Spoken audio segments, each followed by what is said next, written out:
खातून आई हैं तो सवाल कर सकती हैं। डॉक्टर साहब, मैं ये पूछना चाहती हूँ कि आजकल वास्तु तंत्र के हिसाब से घर बनाना बहुत कॉमन हो चुका है, तो ये कितना दूर सही है या गलत है?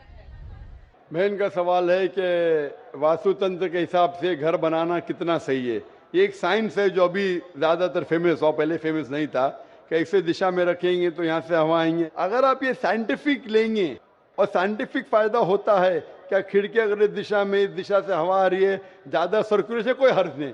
लेकिन अगर दीनी एतबार से बनाएंगे, ऐसा बनाएंगे तो जिंदगी अच्छी होगी, तो ये गलत है। अगर आप साइंस के मुताबिक लेते हैं कि इससे सर्कुलेशन, तो कुछ चीज़ सही है, कुछ चीज़ गलत है। तो अगर आप साइंस के मुताबिक लेते हैं कि ऐसा करने से हवा ज़्यादा आ सकती है और आपका सर्कुलेशन ज़्यादा बढ़ेगा, कोई हर्ज नहीं। लेकिन ये सोचे कि ऐसा बनाएंगे तो ज़िंदगी अच्छी होगी, ऐसा बनाएंगे तो जन्नत में जाएंगे, तो घर कैसा भी बनाओ, जन्नत में जाने के लिए कुरान के ऊपर अमल करना चाहिए। अगर साइंटिफिकली कुछ फायदे होते हैं आपकी ज़िंदगी में रहने के लिए, कोई एतराज़ नहीं। लेकिन ये सोचेंगे कि आखिरत में आप जन्नत में जाएंगे इसके वजह से, तो ये विश्वास बिल्कुल गलत है। एक बार मैं फिर वाज़ह कर दूं, अपना नाम और अपना प्रोफेशन सवाल करने से पहले ज़रूर बताएं। अब हम फिर लौट आते हैं माइक नंबर 1 की तरफ। माइक नंबर 1 पर अगर कोई गैर मुस्लिम भाई हैं तो अपना सवाल कर सकते हैं माइक नंबर 1 से। पहले मैं आपको प्रणाम करता हूं, मेरा प्रणाम को आप स्वीकार करें। किशनगंज की पावन धरती पे आप आए हैं, आपका अभिनंदन है, स्वागत है। मैं क्वेश्चन करने से पहले एक बात बता देना चाहता हूं कि मेरा नाम है मनीष कुमार जालान, मेरी प्लाईवुड की फैक्ट्री है और उसमें हम 3 पार्टनर हैं, एक मुस्लिम पार्टनर भी उसमें है। मेरा बिजनेस 18 साल से उनके साथ है। कभी धर्म के कारण कभी कोई कंट्रावर्सी हमारे बीच में नहीं आई है और भगवान के आशीर्वाद से मैं चाहता हूं कि आगे भी नहीं आएगा। मेरा प्रश्न आपसे है कि सनातन धर्म और इस्लाम में क्या समानता है, उसके बारे में मुझे थोड़ा सा क्लियरिफिकेशन। भाई साहब का सवाल है कि उसकी प्लाईवुड की फैक्ट्री है, 3 पार्टनर, एक पार्टनर मुसलमान है, कभी भी कंट्रोवर्सी नहीं है और इंशाल्लाह नहीं आएंगी। उनका सवाल है कि सनातन धर्म और इस्लाम में क्या यकसानियत है, वो जानना चाहते हैं। हिंदू मजहब की सबसे अहम किताब है वेदा। दयानंद सरस्वती ने सनातन धर्म को और आम किया। वो सही कहते हैं कि हमें मानना चाहिए वेद। वेद सबसे ऊंची किताब है। स्मृति और श्रुति। श्रुति मतलब जो भगवान की तरफ से, स्मृति मतलब जो इंसानों ने लिखी है। श्रुति में आता है वेद और उपनिषद। तो सनातन धर्म के मुताबिक और इस्लाम के मुताबिक भी आप देखेंगे, दोनों में खुदा के बारे में, ईश्वर के बारे में, अल्लाह के बारे में जो लिखा है वो यकसा है। आप जब पढ़ेंगे छंदोग्य उपनिषद चैप्टर नंबर 6 सेक्शन नंबर 2 श्लोक नंबर 1 में लिखा हुआ है संस्कृत में, एकम एविदित्यम, खुदा एक है, भगवान एक है, दूसरा नहीं है। लिखा है स्वतः उपनिषद में चैप्टर नंबर 6 श्लोक नंबर 9 में, नाचस्य कसिज जनिता न चदीपा, कि उस ईश्वर का कोई रब नहीं, उस ईश्वर के कोई वालिदैन नहीं, उससे ऊंचा कोई नहीं, उसका कोई वालिदैन है, कोई वालदा है। लिखा है स्वतः उपनिषद में चैप्टर नंबर 4 वर्स नंबर 19 में, न तस्य प्रतिमा अस्ति, उस ईश्वर की कोई प्रतिमा नहीं। प्रतिमा संस्कृत लफ्ज है जिसके मानी अक्स, picture, painting, photograph, idol, statue, sculpture.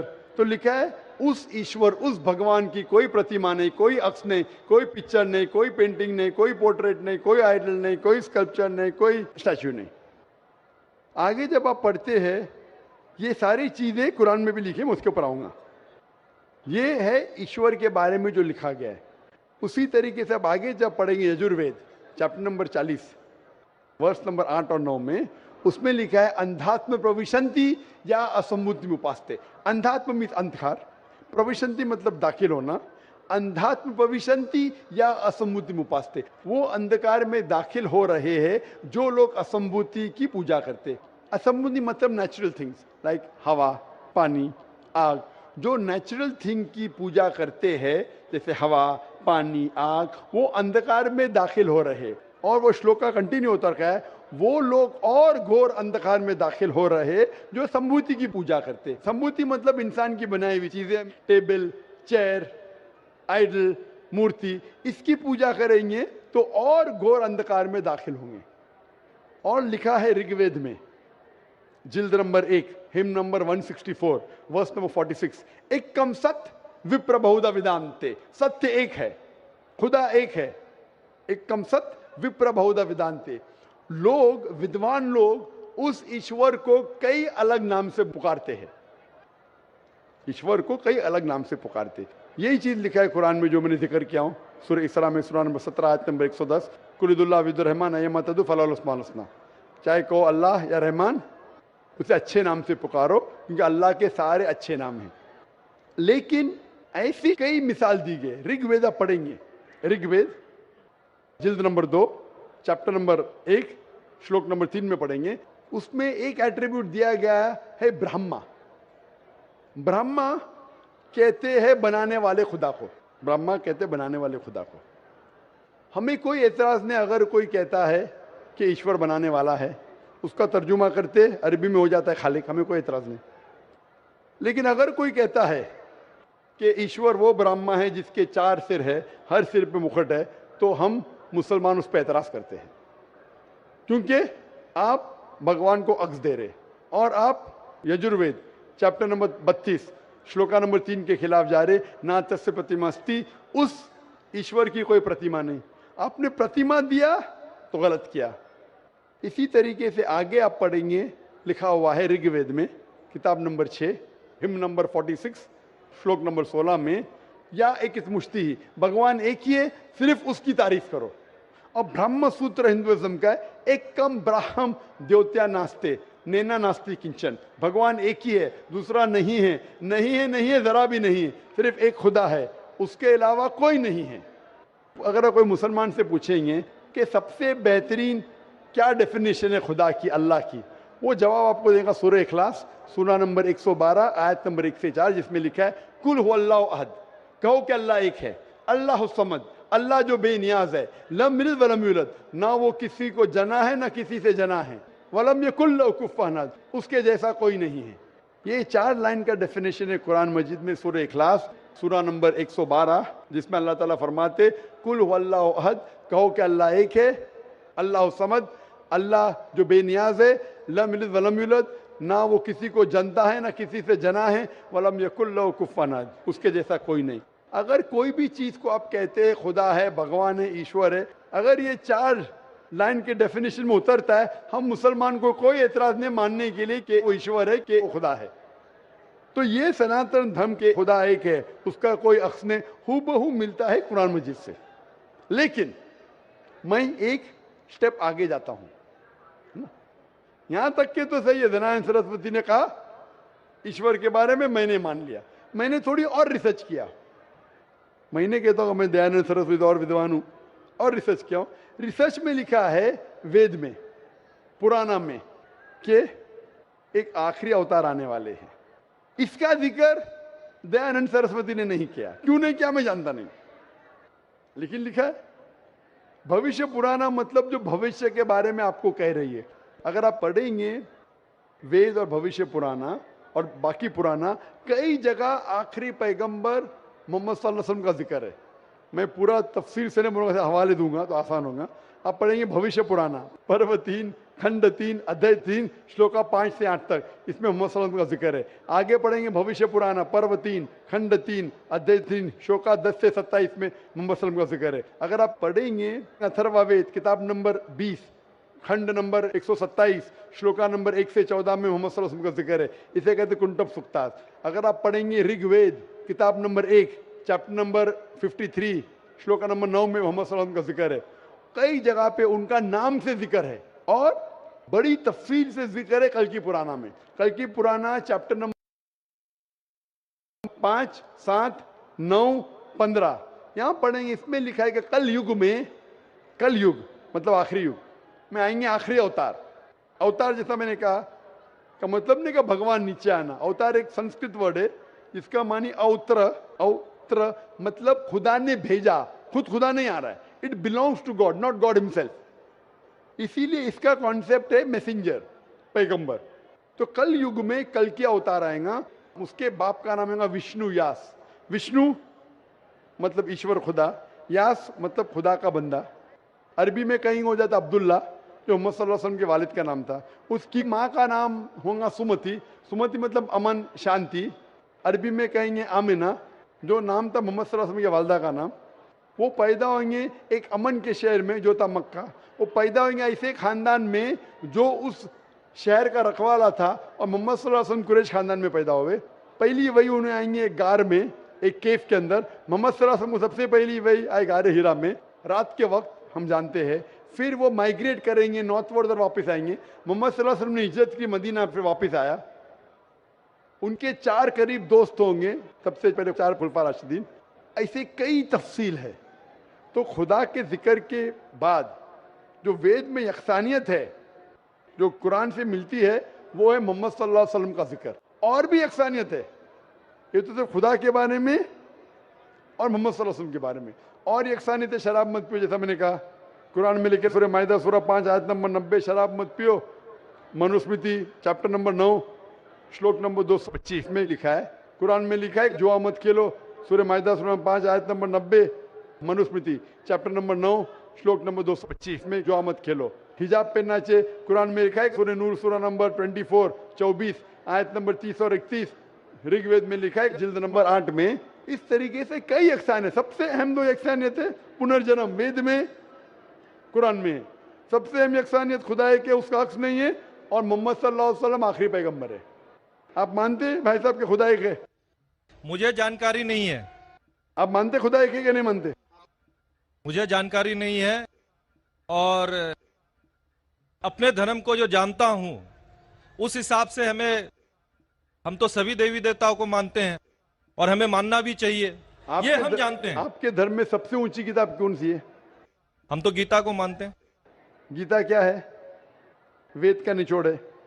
सबसे ऊंची किताब हिंदू धर्म में है वेद। वेद जो है श्रुति, वेद, उपनिषद। फिर आएंगे आपके महाभारत। भगवत गीता 18 चैप्टर है महाभारत के, 18 चैप्टर महाभारत का एक हिस्सा है। श्री कृष्ण अर्जुन को सलाह देते हैं क्या करना चाहिए, वो उसे कहते हैं भगवत गीता। आप समझे ना? कहते हैं ये निचोड़ है वेद का, लेकिन वेद तो पहले समझो आप, बराबर ना? तो वेद में जब लिखा है इतना खास तौर के भगवान एक है, तो आप क्यों इतने देवी देवता में मानते नहीं? ये तो आपको तहकीक करना पड़ेगा ना। तो मैं जो कह रहा हूं उसे लिखिए, या ऑलरेडी अवेलेबल है किताब में, किताब जाइए पढ़िए, वेद पढ़िए। ये जाकिर मुंबई से आया बेगम बाकी तो नहीं कर रहा है, हवाला दे रहा है इधर से उधर, मैं भी फेंक रहा है। नहीं हो सकता है ना फेंक रहा हूँ। नहीं, आप जितनी बात को बोल रहे हैं पीस टीवी में भी देखता हूँ, देखते माशाल्लाह। हाँ, तो अब आप वेद के बारे में बोले हैं और बताए हैं, आपका चैप्टर नंबर और पन्ना नंबर तो मेरे दिमाग में आया नहीं कि ठीक है बोल रहे हैं तो कुछ होगा उसमें, कुछ तो होगा, कुछ तो कुछ होगा, कुछ ना कुछ होके छोड़िए मत, तहकीक कीजिए। नहीं क्या अब गलत या सही? अब नहीं, करेंगे। अब करेंगे। कितने दिन में कंप्लीट करेंगे? 1 हफ्ते में कर लूंगा, कोई बड़ी बात थोड़ी। 1 हफ्ते में मैं आपके पार्टनर से पूछूंगा।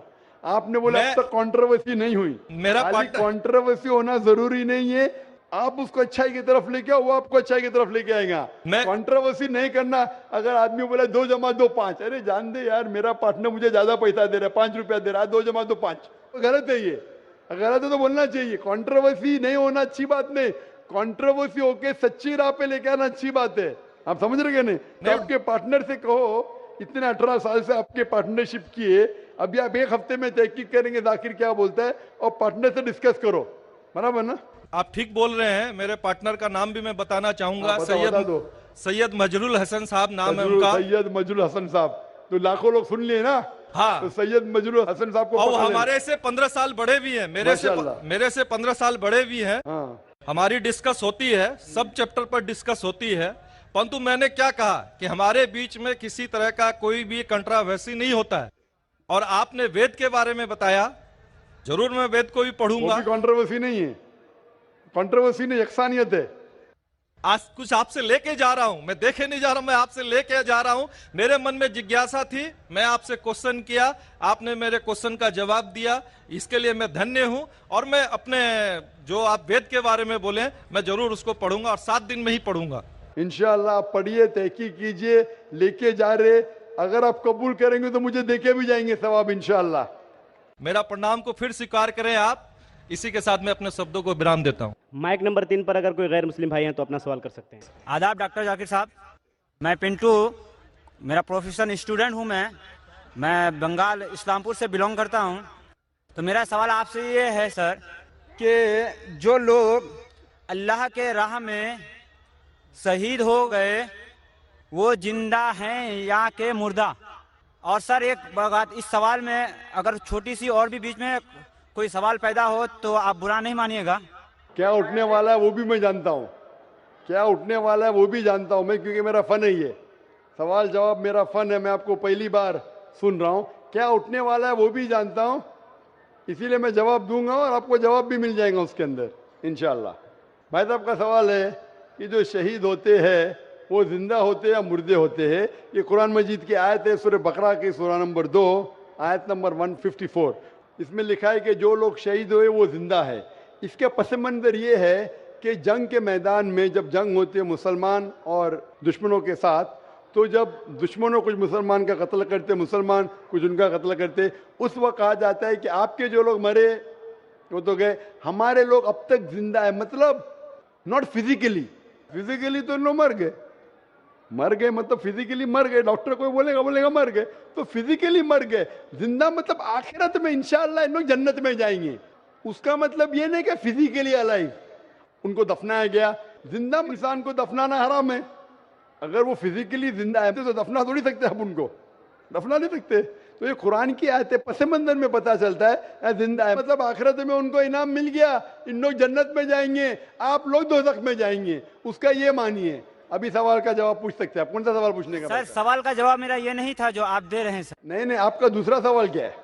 सर सवाल का जवाब मेरा अभी अधूरा लगा, आप बुरा न माने, आप इसका पूरा जवाब दें सर। मैंने जवाब दे दिया ना, क्या मानिए बोल दिया ना। फिजिकली मर गए सर। एक मिनट सर, आपका सवाल था जो लोग शहीद हुए जिंदा है क्या मर गए फिजिकली। भाई साहब सुन रहे क्या नहीं आप बोलते उर्दू जानते, आपको जवाब ऐसा मिला कि दूसरा सवाल निकल रहा नहीं बाहर। मैं जानता हूं क्या सवाल था आपका, ये मेरा फन है। आपका सवाल था कि शहीद लोग जिंदा है क्या मर गए। कुरान की आयतें जिंदा है, फिजिकली इन लोग डेड है। शहीद मतलब शहादत देते मर जाना, तो फिजिकली डेड है लेकिन आखिरत में इंशाअल्लाह जन्नत में जाएंगे, आखिरत में जिंदा रहेंगे। ये जवाब है। तो जिंदा रहेंगे सर आखिरत में, इस दुनिया में नहीं, इस दुनिया में मर गए तो आखिरत में जन्नत में जाएंगे। आखिरत में तुम भी जिंदा रहेंगे, मैं भी जिंदा रहूंगा। यहाँ जिंदगी मतलब इन लोग जन्नत में जाएंगे इंशाअल्लाह। क्वेश्चन करें सर? क्वेश्चन करो सर। आप कह रहे हैं जिंदा रहेंगे तो क्या आखिरत में, इस दुनिया में नहीं? रिपीट करो मेरा जवाब। सर आखिरत के बारे में हम नहीं बोले, हम इस दुनिया के बारे में इस बोल रहे दुनिया हैं में मर गए इन लोग, जो शहीद है वो मर गया।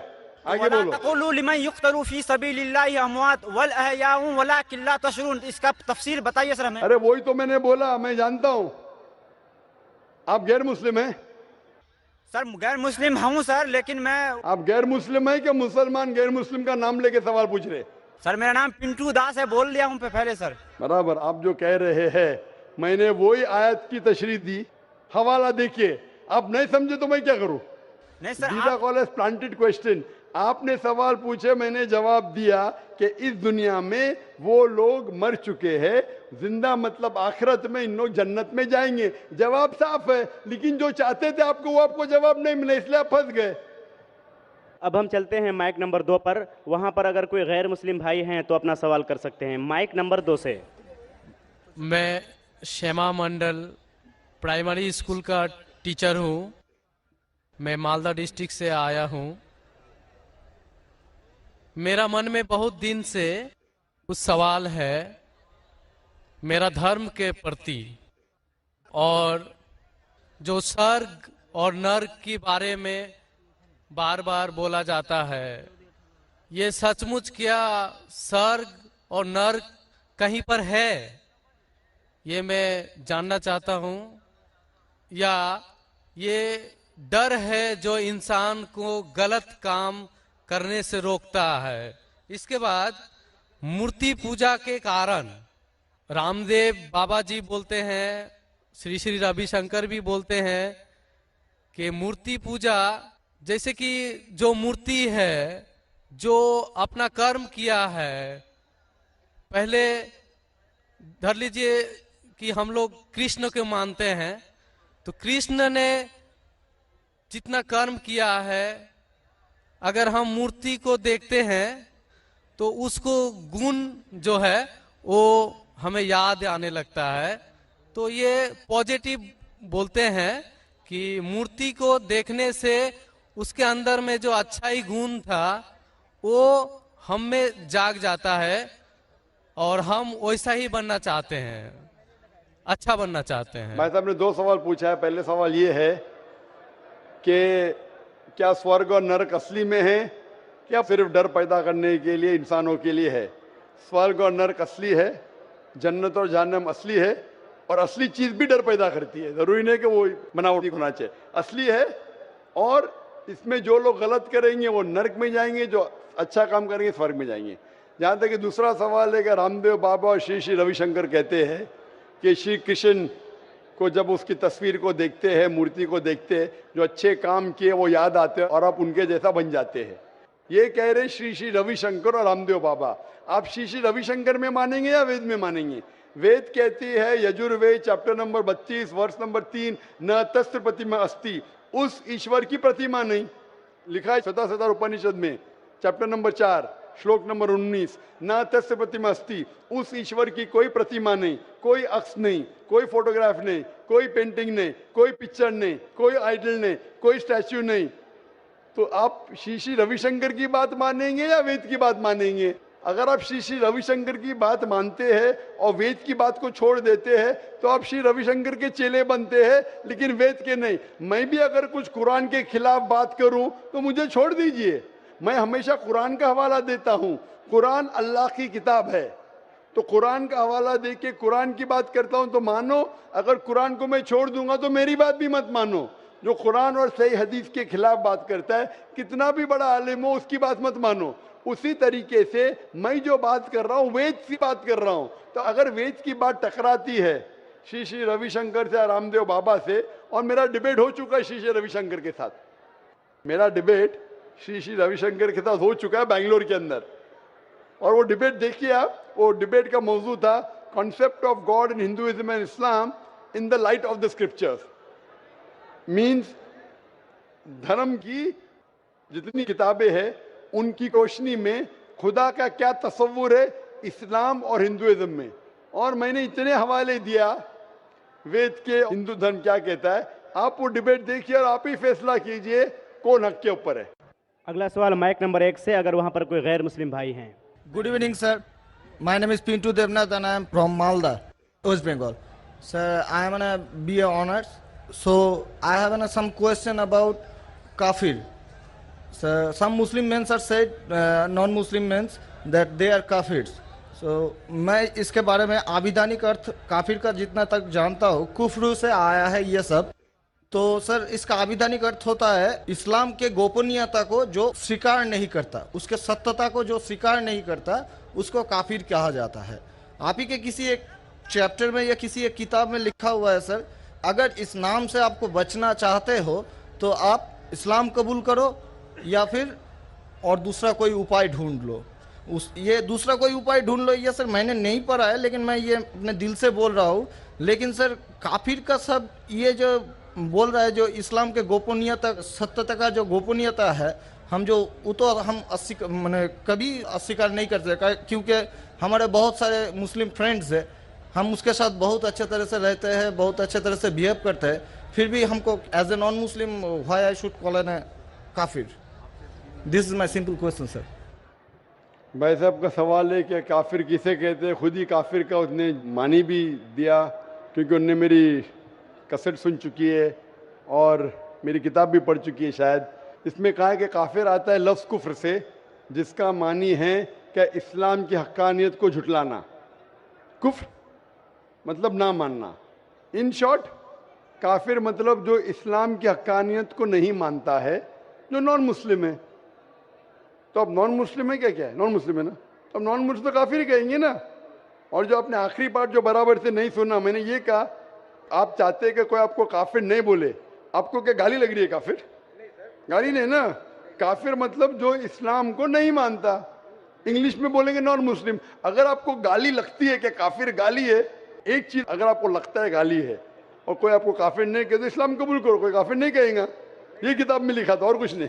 हम तो कभी सर इस्लाम के गोपनीयता को या सत्यता को कभी अस्वीकार नहीं किया है ना, हम तो कभी भी नहीं बोले ऐसा, तो हमको क्यों काफिर बोला जाए? आप मानते खुदा एक है? हाँ जी। आप मानते कि बुत परस्ती गलत है? सर बुत परस्ती मतलब ये समझ नहीं है। मूर्ति पूजा गलत है का सही है? मूर्ति पूजा सर हम हिंदू है, अब माँ दुर्गा का जब पूजा होता है, माँ शेरावाली का जब तो पूजा ये वो तो आपको मानते हैं। लगता है कि आप स्वीकार कर रहे हैं लेकिन स्वीकार नहीं कर रहे, क्योंकि वेद में भी लिखा है कि खुदा का कोई अक्स नहीं है। मूर्ति पूजा भी गलत है हिंदू मजहबी किताब में। तो आप अगर मूर्ति पूजा करते हैं तो इस्लाम की हकीकत को झुठला रहे। आपको लग रहा है कि मैं इस्लाम के खिलाफ नहीं हूँ, लेकिन अगर आप मूर्ति पूजा कर रहे, कुरान में लिखा है मूर्ति पूजा गलत, वेद में लिखा है गलत, तो आप अगर करते हैं तो जो भी आपको काफिर बोलता है सही बोल रहा है, मतलब आप गैर मुस्लिम है। उसमें बुरा लगने की बात क्या है? आप समझ रहे ना? नहीं सर, आप बोल रहे कि मैं इस्लाम की हक़ को नहीं झुटला रहा हूँ। झुटला रहे तो है, आपने बोले मूर्ति पूजा करते मतलब झुटला दिए।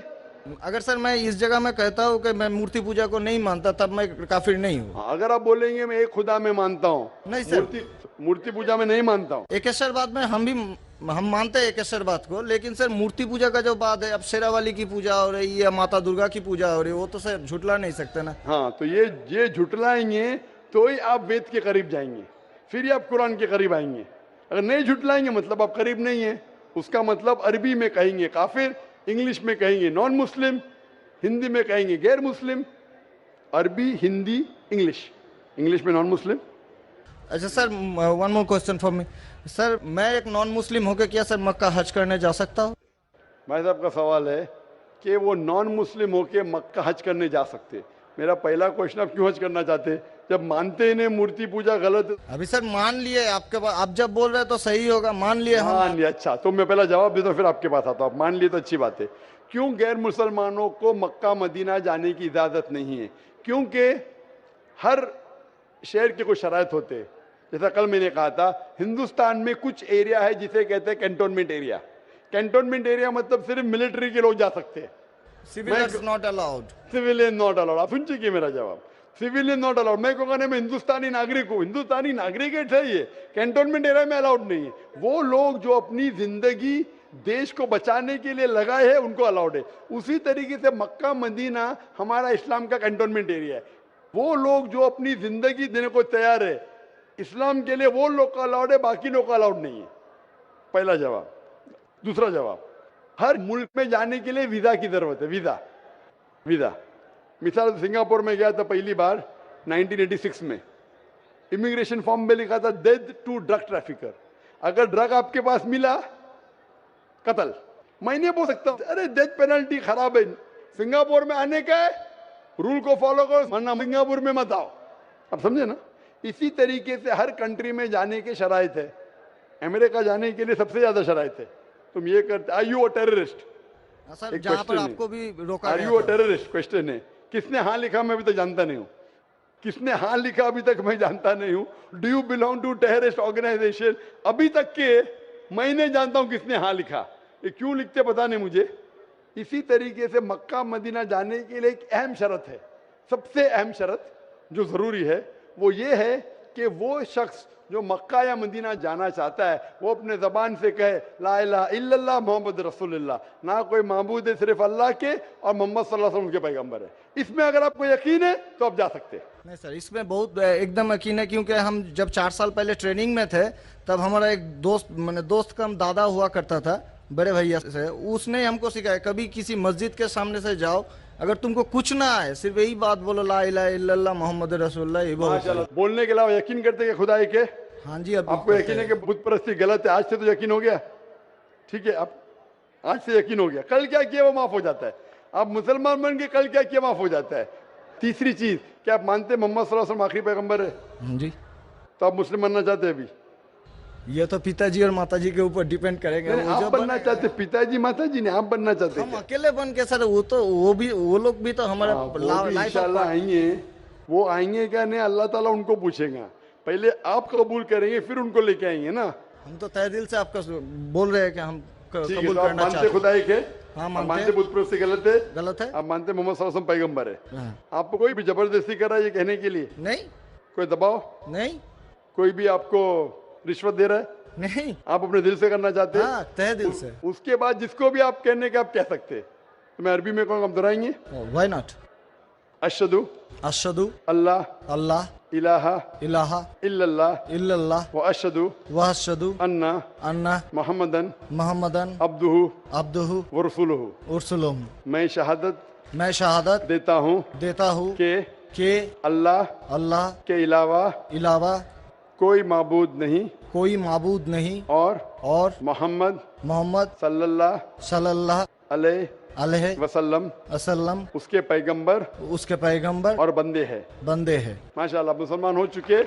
अभी मैं दुआ किया इंशाल्लाह अल्लाह ताला को और हिदायत दे, आपको सबसे बेहतरीन जिंदगी दे इस दुनिया में और आखिरत में भी। और मेरी आपसे इल्तिजा है कि ये पैगाम आप अपने वालिदैन के पास भी लेके जाइए, क्योंकि आपका फर्ज है कि आप उनको हक्कानियत बताएं। सर और इंशाल्लाह आपको अगर जाने का है मक्का, अभी आपको पासपोर्ट में चेंज करने पड़ेगा और इंशाल्लाह मक्का आप जा सकते हैं। इंशाल्लाह आपको मुश्किल है तो मुझे कहिए, मैं इंशाल्लाह आपको मक्का लेके जाऊंगा इंशाल्लाह। Sir one more question sir, please sir मैं सर एक मेरा सर लाइफ अचीवमेंट चाहिए सर, प्लीज सर एक ऑटोग्राफ देंगे आप? इंशाल्लाह अगर कोई पेपर आपके पास है पहने तो इंशाल्लाह मैं आपको दे देता हूँ इंशाल्लाह।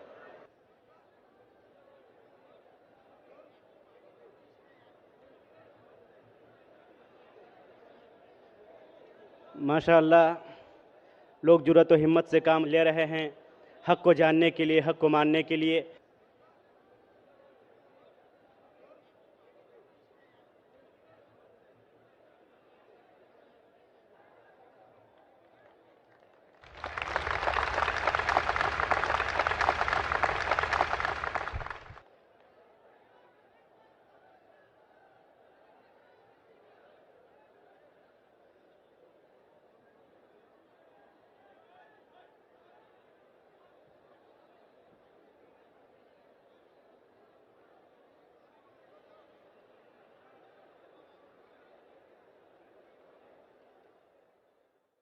अगला सवाल माइक नंबर 3 से, अगर कोई गैर मुस्लिम भाई वहाँ पर मौजूद हैं। अस्सलाम वालेकुम, तोपुपाल मेघालय का हूँ। सर आपको बहुत बहुत शुक्रिया, क्योंकि आपने इस बोरी महफिल में आप हम नॉन मुस्लिम को पहले मौका देते हो। तो मेरा सवाल है, हर मुसलमान के लिए आखिरी रसूल हजरत मोहम्मद है, तो जिन जाति का आखिरी नबी रसूल कौन है? सवाल अगर मैं सही सुना हूँ कि हर मुसलमान के लिए आखिरी रसूल मोहम्मद सल्लल्लाहु अलैहि वसल्लम में जिन के लिए कौन आखिरी रसूल है, ये आपका सवाल है ना? जिन के लिए? Yes sir. जिन भाई साहब, आखिरी रसूल मोहम्मद सल्लल्लाहु अलैहि वसल्लम सिर्फ मुसलमानों के लिए नहीं, सारे इंसानों के लिए, चाहे आप हिंदुस्तान में पैदा हो, पाकिस्तान में, सऊदी अरेबिया, यूएसए, कनाडा, चाहे हिंदू खानदान में पैदा हो, क्रिश्चियन खानदान में पैदा हो, सारे इंसानों के लिए आखिरी पैगंबर मोहम्मद सल्लल्लाहु अलैहि वसल्लम है। कुरान मजीद की आयत है सूरह अंबिया में, सूरह नंबर 21 आयत नंबर 107 में, वमा अरसलना का इल्ला रहमत लिल आलमीन, कि हमने तुम्हें भेजा है रहमत बना के सारे आलमीन के लिए, सारे इंसानों के लिए और जिन के लिए भी। मोहम्मद सल्लल्लाहु अलैहि वसल्लम सिर्फ इंसानों के लिए नहीं, जिन के लिए भी आखिरी पैगंबर मोहम्मद सल्लल्लाहु अलैहि वसल्लम है। और आखिरी वही जो नाजिल हुई वो है कुरान शरीफ। इसीलिए कुरान के अंदर एक चैप्टर, एक सूरा है जिसका नाम है सूरा जिन। अगला सवाल माइक नंबर 1 से, वहां पर अगर कोई गैर मुस्लिम भाई मौजूद हैं। सर मैं पिंटू देवनाथ, आप मेरा नया मुस्लिम नामकरण भी कर दीजिए। भाई साहब ने कहा कि मैं उनके लिए नाम दूं। मैं जो आपके लिए नाम सोचता हूँ वो बिलाल है, आप अपने आप को बिलाल बुला सकते हैं, बिलाल। अगला सवाल माइक नंबर 1 से, अगर वहां पर कोई गैर मुस्लिम भाई मौजूद हैं। माइक नंबर 1 से। सबसे पहले तो मैं नाइक साहब को धन्यवाद देता हूं कि इस खुला अधिवेशन में तमाम लोगों की आप जवाब दे रहे हैं और अधिकतर गैर मुस्लिमों को लोगों को जवाब दे रहे हैं और संतुष्ट कर रहे हैं। मेरा जवाब यह है, मैं त्रिलोकचंद जैन, नगर परिषद उपाध्यक्ष किशनगंज। मैं जैन धर्म में, जैन परिवार में जन्म हुआ हूं और अधिकतर जो घर में जन्म लेते हैं उसी धर्म का पालन करते हैं। लेकिन मैं इंसानियत धर्म मानता हूं और तमाम धर्म की किताबों को पढ़ता हूं और तमाम लिखी हुई अच्छी बातों को मैं ग्रहण करता हूं, लेकिन एक बात आज जानना चाहता हूं कि आप यहाँ केवल, जैसा मुझे सुनने में और देखने में अभी पड़ रहा है, कि आप जो बात कह रहे हैं केवल इस्लाम धर्म की आखिरी बात, इस्लाम धर्म की सारी बातों को आप कबूल करवा रहे हैं और इस्लाम धर्म को सर्वोपरि मान रहे हैं। मैं भी मानूंगा अगर आप मेरी बात को, अभी ईसाई धर्म भी है, बौद्ध धर्म भी है, जैन धर्म भी है और सिख धर्म भी है, हिंदू धर्म भी है।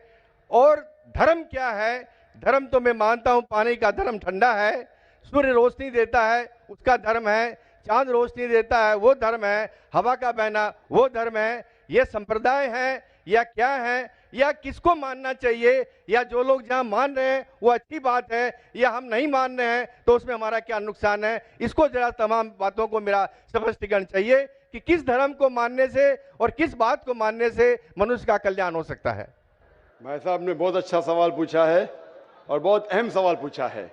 वो कहते हैं कि वो इंसानियत धर्म में मानते हैं, सारी मजहब की किताबों को पढ़ते हैं, लेकिन यहाँ देख रहे हैं कि जाकिर बाकी लोग का हवाला देके, लेकिन इस्लाम कहते हैं कि इस्लाम फाइनल है, इस्लाम मेन है। ये आपका जैसा कहा, इस्लाम मेन है। भाई साहब ये मैं नहीं कह रहा हूं, ये वेद में लिखा है। अगर वेद में लिखा है कि आखिरी अवतार कल के अवतार है, अगर लिखा है तो मैं उस चीज को निकाल नहीं सकता हूं ना। मैंने तो नहीं लिखा हूं, उसी तरीके से बाइबल में लिखा है। आपने कहा बाइबल का, आपने कहा वेद का, बाइबल में लिखा है। बाइबल पढ़ेंगे, gospel of John chapter number 16 verse number 12 to 14, ईसा अलैहिस्सलाम कहते हैं, I have many things to say unto you but he cannot bear them now, for he when the spirit of truth shall come he shall guide you unto all truth, he shall not speak of himself, all that he shall speak।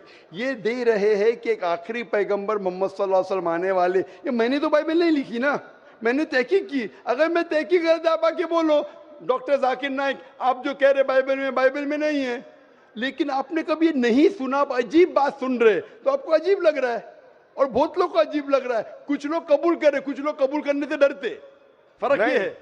नहीं सुनिए बात, तो ये आप बोलना चाहिए जाकिर भाई Bible में gospel of John chapter 12 verse 14 है ही नहीं। अब लेके आओ बाइबल, पढ़ो मेरी बात। ये कल की पुराना है ही क्या? नहीं, आपकी किताब में लिखा है तो मैं छुपा तो नहीं सकता हूं ना। मैं क्या कहता हूं कि सारी धार्मिक किताब को लो और यकसा है वो फॉलो करो, जो यकसा नहीं उसको छोड़ दो ना। तो अक्सर जितने अहम मजहब है, चाहे हिंदू मजहब है, चाहे बुद्ध मजहब है, चाहे ईसाईयत है, चाहे जुडाइज्म है, चाहे इस्लाम है, सारे में यकसा लिखा है। आप अगर पढ़ेंगे हिंदू मजहब की किताब, वेद पढ़ेंगे, बाइबल पढ़ेंगे, old testament, new testament, Judaism, Christianity, Islam, ये चारों मेन मजहब को आप लेंगे, सब में लिखा है खुदा एक है, उसका कोई अक्स नहीं है, आखिरी पैगंबर मोहम्मद सल्लल्लाहु अलैहि वसल्लम है। तो मैं थोड़ी छुपा सकता हूँ। मुसलमान भी चौंक जाते, इस्लाम और हिंदुइज्म में यकसानियत हो ही नहीं सकती। कितने मुसलमान मेरे खिलाफ है, हिंदुइज्म और इस्लाम में यकसानियत हो ही नहीं सकती। लेकिन जब खुदा फरमाते ताला इला कलिमतिन सवाइम बैना बैनकुम, आओ हम उस बात की तरफ जो यकसा है। मैं भाई साहब जितनी लंबी तकरीर में दे सकता हूँ हिंदू और इस्लाम मजहब में यकसानियत, उससे लंबी तकरीर दे सकता हूँ डिफरेंसेस के ऊपर, इख्तिलाफ पे। लेकिन मेरा काम इख्तिलाफ ने, मेरा काम यकसानियत का है, क्योंकि मैं तालिब इल्म हूँ। मैं अगर तकरीर करने लगूं कि हिंदू मजहब और इस्लाम में डिफरेंस क्या है तो और लंबी तकरीर कर सकता हूं मैं। लेकिन मेरा काम है लोगों को जोड़ना, लोगों को तोड़ना नहीं। लेकिन जोड़ते वक्त जब मालूम पड़ रहा है सही, अगर बाकी के धार्मिक गुरु अपने लोग से नहीं कह रहे, क्या उनके किताब में लिखा है कि खुदा एक है, खुदा के अलावा किसी की और पूजा नहीं करना चाहिए, आखिरी पैगंबर मोहम्मद सल्लल्लाहु अलैहि वसल्लम, उनकी गलती है, मेरी गलती क्या है? और मैं तो खुले मंच पे बोल रहा हूं ना। और मैं कहता हूं कि आओ आपके धार्मिक आदमी को लेके आओ, अगर गलती है बैठ के हम डिस्कशन करेंगे, जिस तरीके से मैंने श्री श्री रविशंकर के साथ किया था। श्री श्री रविशंकर हिंदुस्तान में सबसे ज्यादा माने जाने वाले इन स्क्रिप्चर्स में श्री श्री रविशंकर है। उनके साथ मुनाजरा किया मैंने ओपन स्टेज के ऊपर, ओपनली। तो इसके अंदर अगर हक बात सामने आ रही है, लोग हक कबूल कर रहे, उसमें क्या है? आप मुझे ऐसी कोई चीज लेके आओ जो मैं नहीं मानता हूं और कुरान और वेद में लिखे मैं फौरन मानूंगा। आप एक चीज पेश करो मुझे, एक जो कुरान और वेद में लिखा है कि इसमें मैं अमल नहीं करता हूं, फौरन अमल करूंगा। भाई साहब समझ रहे क्या बोल रहा हूं मैं? इसको कहते हैं इंसानियत। खाली मुंह से बोलना इंसानियत क्या है? ये तो पॉलिटिशियन का काम हो गया। मैं सब में मानता हूं, सब में मानता हूं, सब में मानता हूं तो अमल तो करो। जो आदमी अमल नहीं करता, सिर्फ मुंह से बोलता है, वो तो माफ करना मेरे हिसाब से ये ढोंगी है। वो जितने लोग आते प्लेटफॉर्म पे बोलते सर्वधर्म एक है, वो ढोंगी है। उन्होंने अपनी किताब ही नहीं पढ़ी है।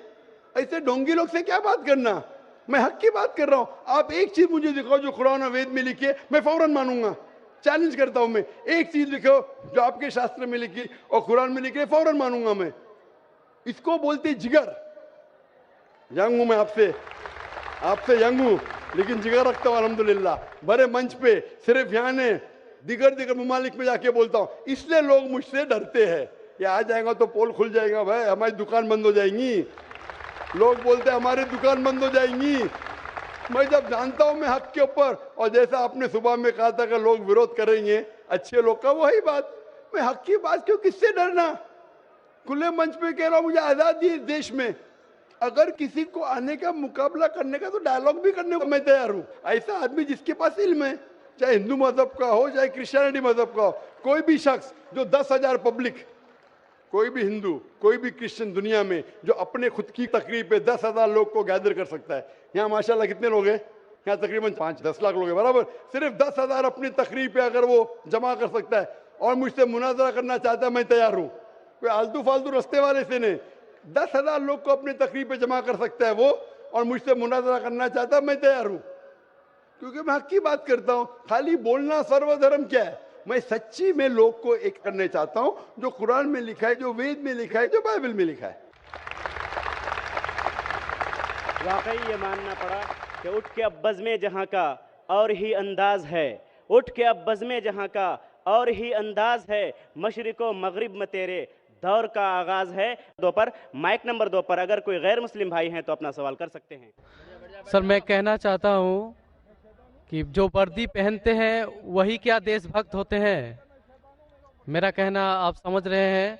और मैं आपसे, आपके हाथ से मैं कुरान को पाना चाहता हूँ, क्योंकि मुझे बहुत कुछ जानना है। मुझे कभी कभी लगता है कि ना भगवान है ना खुदा है। अगर नहीं भी माने फिर भी वो हमें सब कुछ देगा। क्यों हम लोग वेट करते हैं हिंदू मुसलमान बनने के लिए, ऐसा लगता है हमें। तो हमको बहुत जानकारी अभी बाकी है, हम जानना चाहते हैं। हमको लगता है कि ऐसा कुछ नहीं है, क्योंकि अगर स्वर्ग और नर्क है तो कौन देखा है, कौन जाके आया है और कहां पर है वो। अगर कोई गया है या किसने बोला है, मेरा माथा काम नहीं करता है। कहाँ है, किधर है। भाई साहब का 3 सवाल है। पहला सवाल है, भाई साहब ने कहा है कि वर्दी पहनने से क्या वो देशभक्त बन जाता है, ये आपका सवाल था। मैं वर्दी पहनने से देशभक्त नहीं बनता है। बहुत से लोग वर्दी पहन के अपने देश से गद्दारी भी करते हैं। तो वर्दी पहनने वाला देशभक्त जरूरी नहीं है।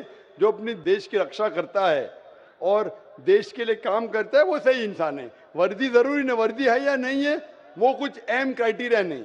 दूसरा सवाल आप चाहते कुरान मजीद मुझसे आप आ सकते हैं। तीसरा कि मैं कभी सोचता हूं कि खुदा है क्या नहीं है, क्यों लोग आपस में झगड़ते, स्वर्ग है क्या नहीं है, किसने देखा स्वर्ग है क्या नहीं है, तो क्या करना क्या जानना। भाई साहब आपने कभी किसी को 10 माले से खुद ही मारते देखा? भाई साहब नहीं देखा तो 10 माले से खुद ही मारेंगे? मारो खुद ही ना। क्यों नहीं मारेंगे? क्यों नहीं मारेंगे? क्योंकि मर जाएंगे। नहीं देखा फिर भी यकीन है। आपने किसी को मरते हुए देखा 10 माले से खुद ही मारते हुए? नहीं सर। सुना सिर्फ ना? सुना है। सुना, यकीन क्या है ना अपने बुद्धि पे। तो यही चीज, सब चीज देखना जरूरी नहीं। मैं स्वर्ग को देखूंगा तो ही मानूंगा कि आपको अमेरिका जाना जरूरी है मानने के लिए अमेरिका ही क्या नहीं। आज टेक्नोलॉजी बढ़ चुकी है भाई साहब। आप 10 माले से खुद ही मार के एक आदमी को मरते देखेंगे फिर ही बोलेंगे अच्छा 10 माले से खुद ही मारेगा तो इंसान मर जाएगा। ये जरूरी नहीं देखना। अपने बुद्धि से आपको इम्तिहान लेने पड़ेगा, क्या बात सच है क्या बात गलत है। तो आप जब पढ़ते हैं, जो शास्त्र पढ़ते हैं, जो आपकी बुद्धि को नहीं संतुष्ट करता है आप उसमें नहीं मानते, तो ऐसे शास्त्र पढ़ो जो आपकी बुद्धि को मनवाएगा। और मिसाल के तौर के ऊपर कुरान मजीद, आज अगर आप साइंस और टेक्नोलॉजी के हवाले से कुरान मजीद चेक करते, कुरान मजीद में एक भी आयत नहीं जो साइंस के खिलाफ है। आज आप 80% चीज मिसाल के तौर पे साइंस के जरिए कुरान मजीद की साबित कर सकते हैं। 20% एम्बिग्युअस है, नीदर सच नीदर गलत। मिसाल के तौर पे साइंस ने आज ये साबित नहीं की क्या स्वर्ग है या नरक है, बराबर। साइंस ने ये भी नहीं साबित की कि दूसरी जिंदगी है, पुनर्जन्म, लाइफ आफ्टर डेथ। लेकिन अगर 80% 100% सही है, 20% डाउटफुल है, नीदर राइट नीदर रॉन्ग, मेरी लॉजिक कहती है कि इंशाअल्लाह ये 20% भी सही रहेंगी। ये अंधविश्वास नहीं है, ये लॉजिकल विश्वास है। तो कुरान में बाकी साइंटिफिक फैक्ट के अलावा ये भी लिखा है कि स्वर्ग है नरक है। तो ऐसी किताब पढ़ो जिससे आपका मन संतुष्ट हो। आप कुरान मजीद पढ़ो, इंशाअल्लाह आपको यकीन आएगा स्वर्ग और नरक में। आप आके कुरान मजीद ले सकते हो भाई साहब। सर, स्वामी विवेकानंद बोलते हैं कि स्वर्ग और नर्क अपना दिल में है, तो ये कैसे बोल दिया? ये बहुत बड़ा पंडित है। स्वामी विवेकानंद ना कि खुदा है क्या? आप वेद की बात मानेंगे, स्वामी विवेकानंद की बात मानेंगे? सर, हम लोग यंग तो बहुत उसको फॉलो करते हैं। हाँ, अगर कोई आदमी ने गलत किया, इंसान गलती कर सकता है क्या नहीं? इंसान गलती कर सकता है क्या नहीं? कर सकता है सर। कर सकता है। तो कोई इंसान कुछ चीज कहता है, आपको देखने पड़ेगा वो सही है क्या गलत है। मैं भी इंसान हूं, मैं भी गलती कर सकता हूँ। गलती क्या तो बोलूंगा सॉरी भाई, इंसान हूं, गलती कर सकता हूँ। कर सकते क्या नहीं? तो अगर स्वामी विवेकानंद ना वेद के खिलाफ बात करे तो उसकी बात मत मानो। जो बात वो वेद के मुताबिक करते वो बात मानो। आप समझ रहे? मेरा भी कोई जुमला मिला जो कुरान के खिलाफ है, मेरे जुमले को भी फेंक दो ना। स्वामी विवेकानंद ना दूर की बात है, मैं अगर कुछ कुरान और सही हदीस के खिलाफ बोल रहा हूं तो मेरी बात भी मत मानो। मेरा दो स्टैंडर्ड नहीं, मेरा डबल स्टैंडर्ड है, वन स्टैंडर्ड है। जो खुदा ने बोला, खुदा की किताब को मानो, उसके ऊपर अमल करो। लोग अक्सर आपको खुदा की किताब से दूर लेके जाते। मैं यहाँ आया हूं लोग को खुदा की किताब के नजदीक लेके आने के लिए। अगला सवाल माइक नंबर 3 से, अगर वहां पर कोई गैर मुस्लिम भाई मौजूद हैं। माइक नंबर 3 से। मेरा नाम राहुल गुप्ता है। मेरा सवाल, कुरान के दूसरे नंबर सूरा बकरा में कहा गया है ये वही किताब है जिसमें कोई गलत नहीं है। मेरा प्रश्न है, यही किताब जो कौन कौन गलत नहीं है? भाई साहब ने कहा कि कुरान मजीद में सूरा बकरा सूरा 2 में लिखा है। वो क्या कहना चाहते मैं दोहराता हूँ। वो सूरा बकरा सूरा नंबर 2 आयत नंबर 1-2 का हवाला दे रहे, अलिफ लाम मीम ज़ालिकल किताब ला रैब फीह हुदल लिल मुत्तकीन।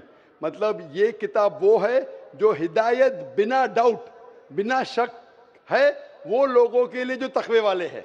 कुरान मजीद में लिखा है कि ये किताब वही किताब है जिसके अंदर बिना शक हिदायत है तकवे वाले लोगों के लिए। मीन जो अल्लाह से डरते हैं, जो तकवा रखते हैं, ये किताब बेशक उनके लिए हिदायत की किताब है। ये मानिए सूरह बकरा सूरा नंबर 2 आयत नंबर 1 कर दो। अब हम चलते हैं माइक नंबर 1 पर। वहां पर अगर कोई गैर मुस्लिम भाई मौजूद हैं तो अपना सवाल कर सकते हैं। हेलो सर, मेरा नाम विवेकानंद दास है। मैं बीकॉम का एक स्टूडेंट हूँ। मेरा क्वेश्चन है सर कि मैं एक हिंदू का लड़का हूँ, अगर मैं मुसलमान की लड़की से शादी करूँ तो क्या वो स्वर्ग की हकदार हो सकती है या मैं जन्नत का हकदार हो सकता हूँ? भाई साहब ने वही सवाल पूछा जो एक बहन ने पूछी थी, क्या आप हिंदू है और एक मुसलमान से शादी करते, क्या वो स्वर्ग का हकदार हो सकती है, क्या मैं हो सकता हूँ? मैंने कहा गाड़ी चलने के लिए चारों पहिए यकसा होना चाहिए। कुरान के हिसाब से अगर कोई गैर मुस्लिम से शादी करते वो किसी को इजाज़त नहीं, ना मुस्लिम मर्द को इजाज़त है कि मुश्रिक लड़की से शादी करे, ना मुस्लिम औरत को इजाज़त है मुश्रिक मर्द से शादी करे। ये अलाउड नहीं है और ये गलत है और ये हराम है। लेकिन सर ऐसा हमारे यहाँ हो चुका है एक बार। तो गलत है वो, तो उसके अंदर से वो सही रास्ते पे यकसानियत देखो क्या है, उसके करीब आ जाओ। जो हिंदू और इस्लाम में यकसानियत क्या है, खुदा एक है, मूर्ति पूजा नहीं है, और ये मानो कि मोहम्मद सल्लल्लाहु अलैहि वसल्लम आखिरी पैगंबर है। यकसानियत के ऊपर आओ तो इंशाल्लाह दोनों स्वर्ग में जाएंगे। Thank you sir. ये आखिरी राउंड चल रहा है। अब हम बहुत ही जल्दी में चलते हैं माइक नंबर 3 पर, अगर कोई गैर मुस्लिम भाई मौजूद हैं। सर, मेरा नाम सुरेश है, पूर्णिया जिला का चिमनीवार का रहने वाला हूँ। मेरा सवाल है सर, अगर मम्मी पापा अपने ज़मीन जायदाद से हमें बेदखल करते हैं तो हमें उन पर कोई दबाव डालना चाहिए कि नहीं, उस पर मेरा भी हक बनता है या और कुछ? फिर भाई साहब आपका सवाल है कि अगर आपके मम्मी पापा आपको जायदाद से बेदखल करते हैं तो वो सही है क्या? सही है, और उस पर हम उनके ऊपर अब कोई दबाव डाल सकते हैं कि बेदखल नहीं? क्यों करे? कुछ आपने गलती की? गलती नहीं सर, ऐसा भी होता है, गलती भी होते हैं और नहीं भी होते हैं। मैं पूछना चाहता हूँ क्यों? क्यों आपके वालिद वालदा आपको अपने जायदाद से बेदखल करना चाहते हैं? सर जैसे कि मैंने मतलब कोई गलती की हुई हो या मतलब क्या गलती जानना चाहिए ना। कुछ गलती की सजा है, कुछ गलती की सजा नहीं है। जब तक आप गलती नहीं बोले, अच्छा मुझे गलती के लिए किसने सजाए मौत दी, अरे क्या गलती की है? अब गलती नहीं बोले तो बोलूं कैसा मैं सही या गलत? तो हर गलती की अलग सजा होती है। जब तक आप गलती मुझसे नहीं बोलेंगे मैं जवाब नहीं दे सकूंगा। सर मम्मी पापा का कोई बात बोले और मैं उनसे इनकार कर दिया हूँ। आमतौर पे अम्मी चाचा की छोटी मोटी बात नहीं माने तो वो आपको अपनी जायदाद से बेदखल नहीं करना चाहिए। अगला सवाल माइक नंबर 1 से, अगर वहां पर कोई गैर मुस्लिम भाई मौजूद हैं। माइक नंबर 1 से। I am Vijay Bhutra and I am in the profession of making resins, which is very similar to yours.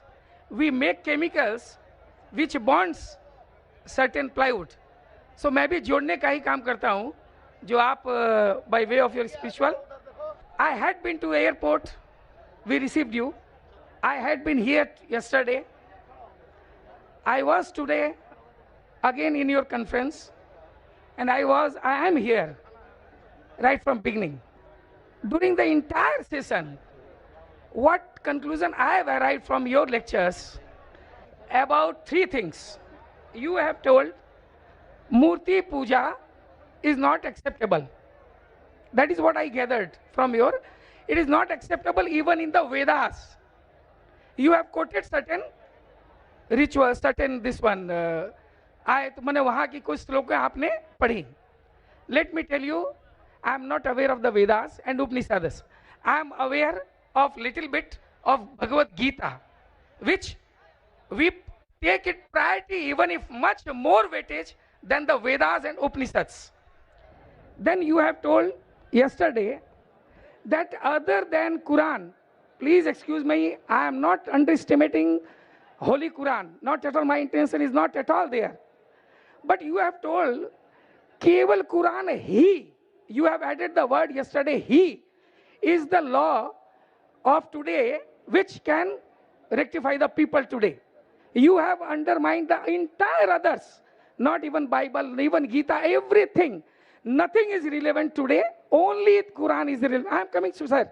Please excuse me, you will have to give me some time. Because I personally would like to meet you also. And then third, you have touched all 3 days, Kalki Puran, which you have told ki Paigambar is the last avatar. There will not be any avatar. For that also, you have given illustration from Vedas. Now let me tell you, sir. नहीं ऐसा है sir, मैं अब मैं कर देता हूँ sir. 10 बज चुके हैं, फिर भी मैंने मौका दिया. अगर आप ज्यादा करेंगे, हमको यहाँ लॉ का इख्तियार रखना चाहिए नहीं. टाइम खत्म. इतना लंबा वक्त आपको माइक्रोफोन आने के लिए, आप नहीं आया.